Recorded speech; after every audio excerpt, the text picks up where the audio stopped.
Kellogg's Pep, the super delicious cereal, presents The Adventures of Superman. Faster than a speeding bullet. More powerful than a locomotive. Able to leap tall buildings at a single bound. Look, up in the sky. It's a bird. It's a plane. It's Superman.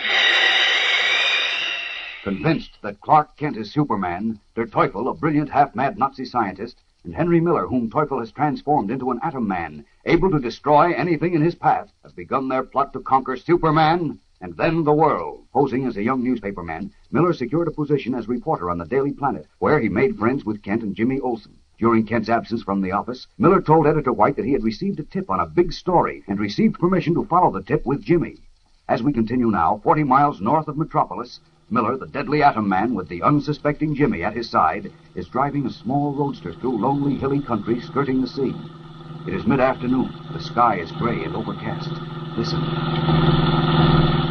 Gosh, Hank, you're as bad as Mr. Kent. What do you mean, Jim? Well, he always acts mysterious, too. We've been driving about an hour now, and you still haven't told me what this big story is we're on. I was afraid if I did, you wouldn't want to go through with it. We may run into trouble. Yeah, what kind of trouble? I'll give you a hint. Who's the most dangerous man in the world? In the whole world? Uh-huh. Gosh, I don't know. Hitler? No, he's probably dead. That Nazi scientist, Der Teufel? No, he's dead, too. Is he? Sure, didn't you hear about it? Mr. Kent got a cablegram from Germany this morning. Teufel blew himself up experimenting with the piece of kryptonite that was stolen from the Metropolis Museum. He did? Mm-hmm. He was supposed to be trying to create an atom man. An atom man? Mm-hmm. Can you imagine anything so goofy? And you want to hear something else funny? Mr. Kent was scared to death that Teufel could do it. Ah, it's ridiculous. Well, sure it is, but we couldn't make Mr. Kent see it. Does Kent still believe that nonsense about Teufel and an atom man? Well, he did up to this morning, when he got the cablegram saying Teufel and the kryptonite were blown to Kingdom Come. Now he's like a new man. Uh-huh. Sharp curve coming up. Hang on. Look, we kind of got off the subject, Hank. You were going to tell me what this big story is we're on. We didn't get off the subject. Well, sure we did. You said... I said our story was tied up with the most dangerous man in the world. And you guessed who that is. Der Teufel. Uh-huh, that's right. What? You're kidding. The Teufel is dead. The tip I got said he's very much alive and in a hideout somewhere around here. Around here? No, wait a minute. What? How? Take it easy, Jim. You'll have plenty of opportunity to get scared. Later. Later? Well, I'm scared right now. I mean, I'm excited. Listen, who told you Teufel is alive and hiding around here? A very good friend of mine who knows all about Teufel. Who? You'll find out. Let's see, we're 43 miles out. We ought to be coming to a small woods. There's a map in the glove compartment in front of you. Get it, will you? It's drawn on a piece of paper. Okay. Well, I don't see any... Say, what's this, Hank? What? Well, these gloves. They look... Sure, they're made out of metal. Meshed metal. Put them back. What? I said put them back, you little punk. Hey, wait a minute. Who you calling a punk? Sorry, Jim. Those gloves happen to be very valuable to me. Never mind the map. There are the woods now. Well, what are you blowing the horn for? The road's empty. This is where we're to meet my friend. Hey, look out.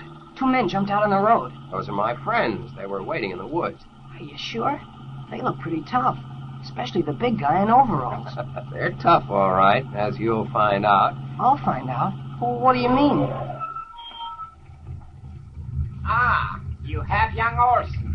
Good, Miller. It was easy. Huh? Say, who are you, and how do you know me? Oh, you do not remember me, Olsen.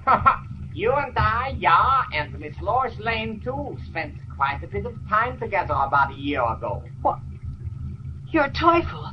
You dyed your skin, and you're wearing a black wig and mustache, but I know you. Bravo, Olsen. And now... Hey, Hank, what is this? You said these were your friends.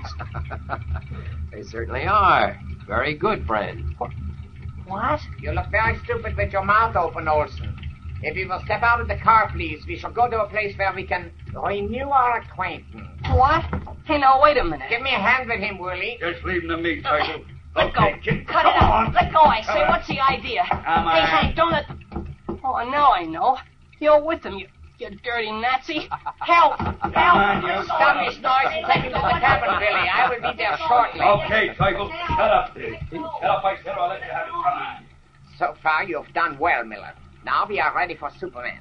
You have the mesh gloves in the thought converter? They're in the glove compartment. Good. And Kent is at the Daily Planet? No, he's home. His doctor thought he needed a rest. You have his telephone number? Yes. You're sure that this'll work, Teufel? You have nothing to fear. You need only turn the switch on the converter, and such atomic power will pour from your gloved fingers that Superman will be destroyed. I hope you're right, Teufel. I am always right. Go now, drive to the beach house, and make no mistakes. I won't. What'll I do after it's over? I will be there to tell you. All right. Goodbye, Teufel.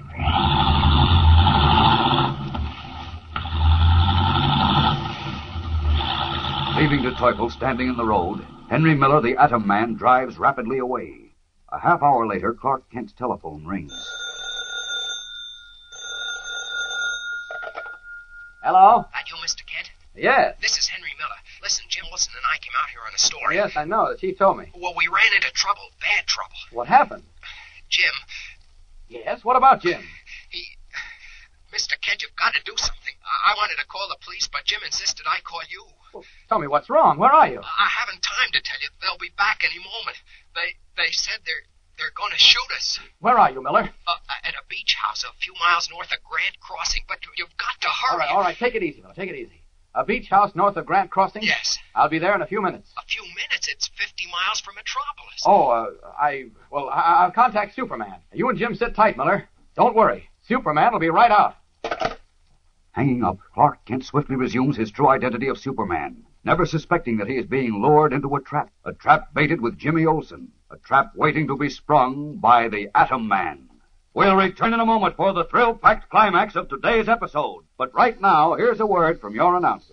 Say, it's a big moment, isn't it, gang, when Mom opens a package of Kellogg's Pep. Because right away, you're looking for one of those exciting new comic buttons all the gang is collecting. You're wondering which button you'll get, whether it'll be a new one to add to your collection or a duplicate so that you can have the fun of trading with one of your pals. Now, you'd sure hate to miss out on the fun all the rest of the fellows and girls are having with these new comic buttons, so ask Mother to get you a package or two of that super delicious whole wheat flake cereal, Kellogg's Pep, because that's the only way you can get these keen-looking buttons. You can't buy them anywhere, and you don't send in any money, not even a box top. You just look inside the Pep package, and there you are, one of those sharp new comic buttons or a military insignia or warplane button. It's your prize from P.E.P. Pep, made by Kellogg's of Battle Creek. Now, back to the adventures of Superman.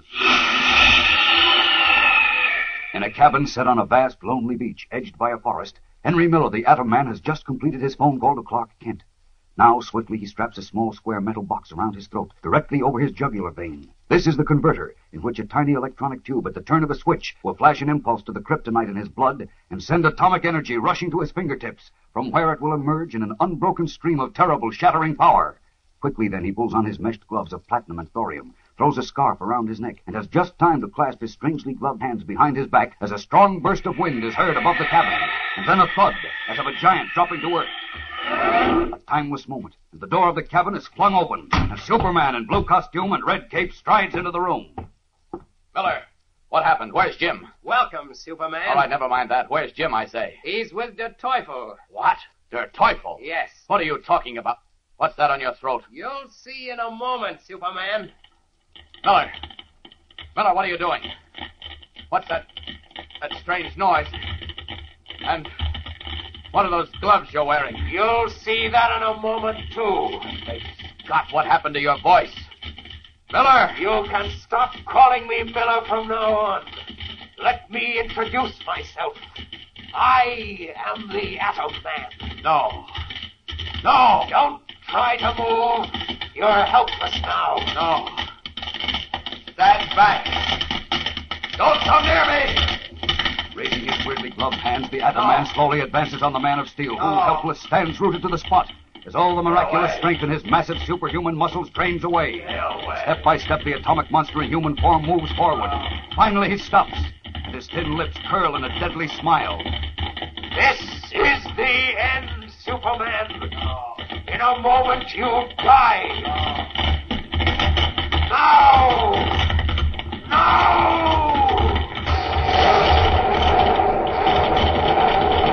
A sharp explosion, a blinding white-hot flash that seems to leap from the Atom Man's meshed fingers, jagged green sparks that strike against Superman's wilting body like miniature bolts of lightning. Is this the end? As the one and only survivor of the amazing civilization that once flourished on the planet Krypton finally met his master? Superman, whose strength was beyond measure, whose impenetrable skin turned back the sharpest steel, whose unfailing devotion to truth and justice struck fear into the hearts of those who preyed on their fellow men. Has he become the victim of that strange, mysterious power, atomic energy, the power that brought the warlords of Nippon to their knees? Has it now brought Superman to his knees, never to rise again? Fellows and girls, don't miss tomorrow's amazing episode. Nothing like this has ever happened before. So remember to tune in and tell all your friends to tune in tomorrow. Same time, same station, for the most exciting episode ever broadcast in the Adventures of Superman. Faster than a speeding bullet.